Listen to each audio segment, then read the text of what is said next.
Inilah Injil suci menurut Lukas. Sekali peristiwa, Yesus berbicara kepada orang banyak yang mengerumuni Dia. Angkatan ini adalah angkatan yang jahat. Mereka menuntut suatu tanda, tetapi mereka tidak akan diberi tanda selain tanda Nabi Yunus. Sebab sebagaimana Yunus menjadi tanda bagi orang-orang Niniwe, demikian pula lah Anak Manusia akan menjadi tanda bagi angkatan ini. Pada waktu penghakiman, Ratu dari Selatan itu akan bangkit bersama orang dari angkatan ini, dan ia akan menghukum mereka. Sebab Ratu ini datang dari ujung bumi untuk mendengarkan hikmat Salomo, dan sungguh yang ada di sini lebih besar daripada Salomo. Pada waktu penghakiman, orang-orang Niniwe akan bangkit bersama angkatan ini, dan mereka akan menghukumnya. Sebab orang-orang Niniwe itu bertobat waktu mereka mendengarkan pemberitaan Yunus, dan sungguh yang ada di sini lebih besar daripada Yunus. Demikianlah sabda Tuhan. Saudara-saudari yang terkasih, saya pernah membaca sebuah tulisan yang berbunyi demikian.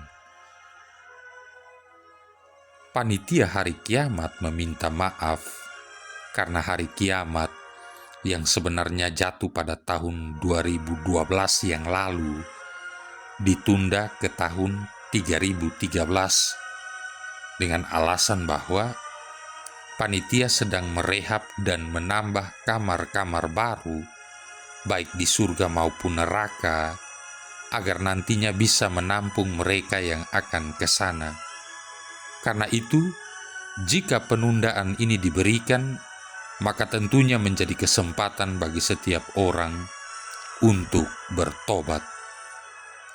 Ini sudah pasti sebuah lelucon, tapi baiklah kita belajar dari inti pesan yang dikemas dalam bentuk lelucon ini.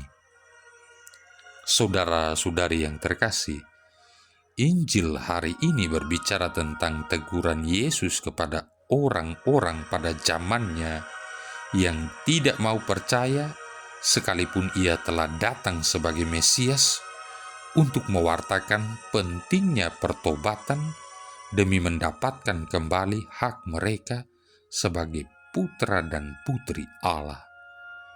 Pertobatan selalu menjadi pintu dan gerbang untuk mendapatkan pengampunan Allah.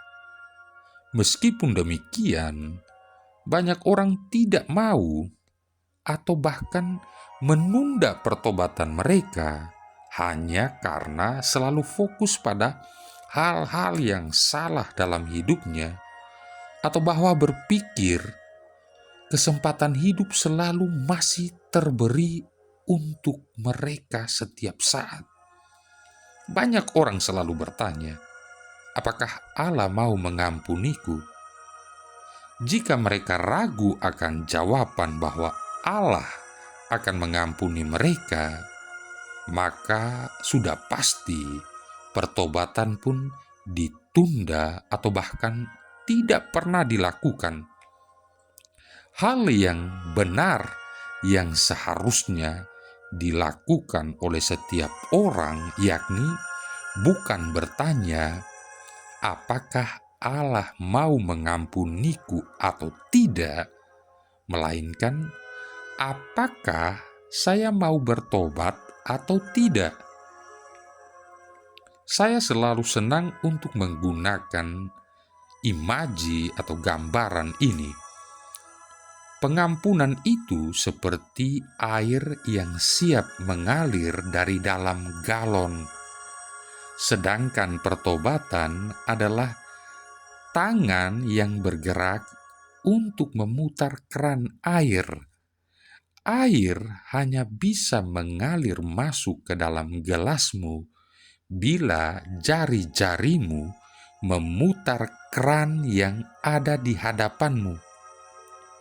Demikian pula dengan pengampunan Bapa itu akan mengalir kepadamu hanya jika Anda mau melakukan pertobatan.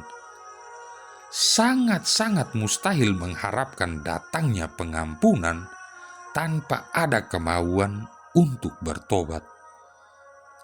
Saudara-saudari yang terkasih, oleh karena itu, jika pertobatan menjadi syarat turunnya pengampunan dari Allah, maka hal yang tidak bisa kita tunda adalah setiap hati hendaknya tunduk merendah dalam pertobatan.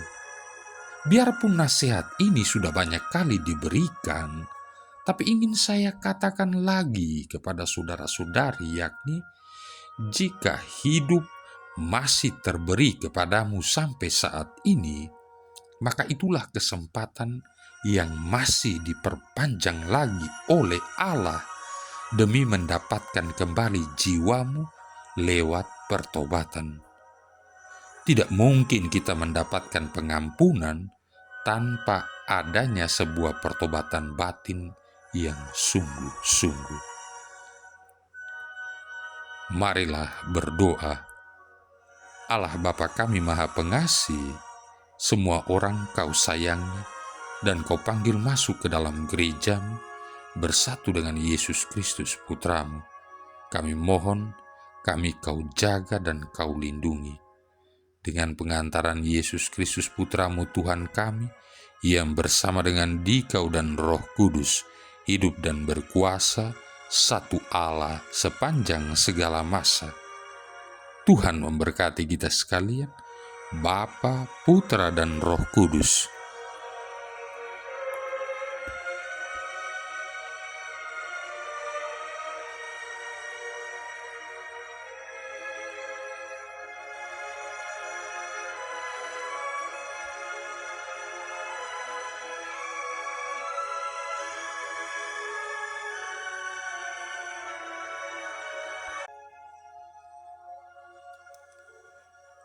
Inilah